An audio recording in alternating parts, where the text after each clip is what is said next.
और आने वाले समय में राजनीति में अगर मौका मिलेगा तो निश्चित रूप से हम समाज को और न्याय देने की कोशिश करेंगे। जो भी राजनेता आए उन्होंने इनके वोट का तो इस्तेमाल किया, लेकिन इनको न्याय देने के लिए जो प्रयास होने चाहिए तो वो ईमानदार से प्रयास नहीं हुए।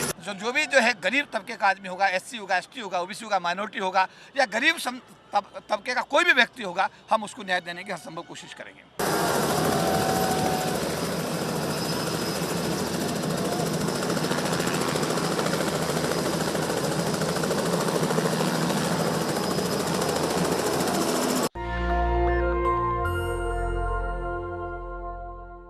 मेरे साथ इस समय केपी चौधरी साहब हैं। आपने सुना होगा, अक्सर इनको देखा होगा। सर, डायरेक्ट आपसे पहला सवाल करते हैं। आप सरकारी नौकरी में रहें, इतने बड़े पद पे रहें, क्या आवश्यकता थी? क्योंकि बार बार ये राजनीति पे बड़ा प्रश्न चिन्ह लगाया जाता है।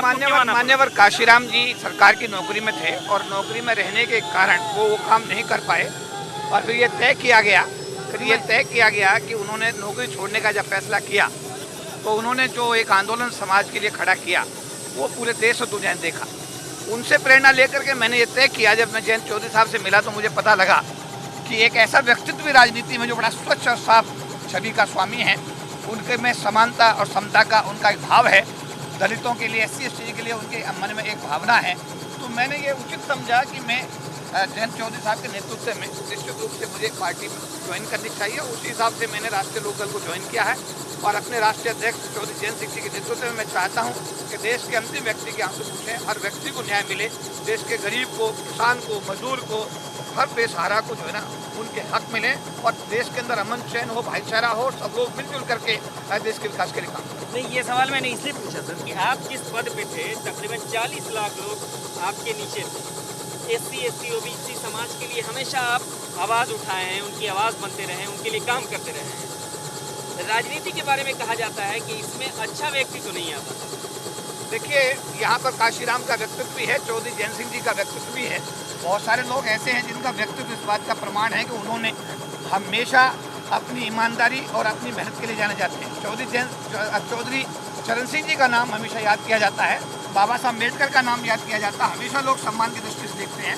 तो उसी कड़ी में मैंने भी अब तक का 37 साल का जीवन सरकार की नौकरी में रहते हुए समाज की सेवा में गुजारा है। मैं खुद अपने बारे में भी ये मानता हूँ कि मैं एक समर्पित कार्यकर्ता हूँ और आने वाले समय में राजनीति में अगर मौका मिलेगा तो निश्चित रूप से हम समाज को और न्याय देने की कोशिश करेंगे।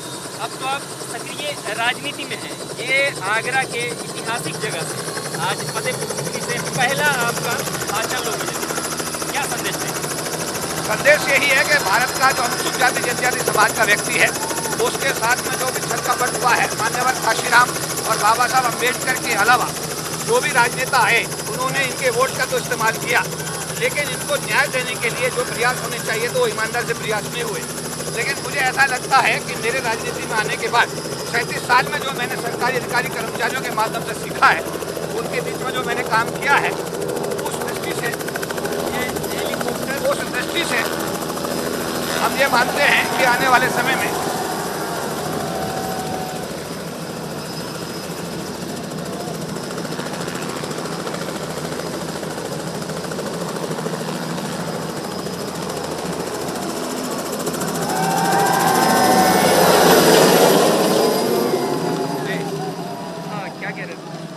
मेरा ऐसा मानना है कि कार्यकर्ता के रूप में मुझे जो मौका दिया गया सरकारी अधिकारी कर्मचारियों के प्रतिनिधि होने के नाते और मुझे लव एंड अफेक्शन जो दिया गया उसको मैंने उससे बहुत कुछ सीखा है।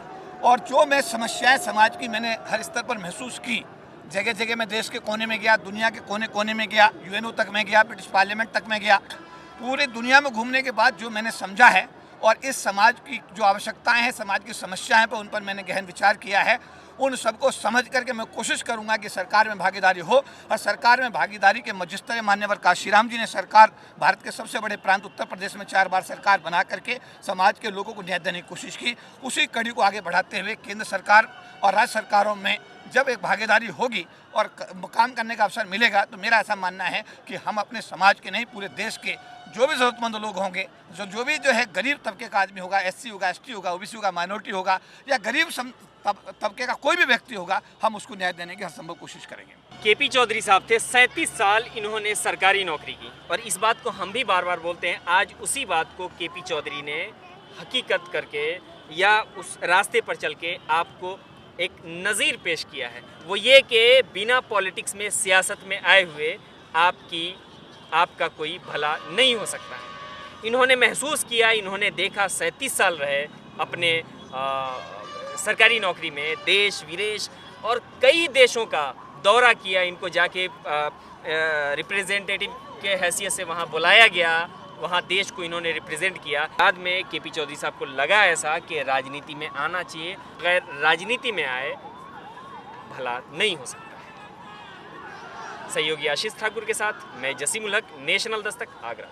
नेशनल दस्तक की आपसे गुजारिश है कि अगर इसको बचाना चाहते हैं तो नेशनल दस्तक को सब्सक्राइब करने के लिए रेड कलर के सब्सक्राइब बटन को दबाएं, फिर बेल आइकन की घंटी दबाएं। नेशनल दस्तक को बचाने के लिए बहुत जरूरी है कि हर खबर को शेयर करें, लाइक करें, कमेंट जरूर करें।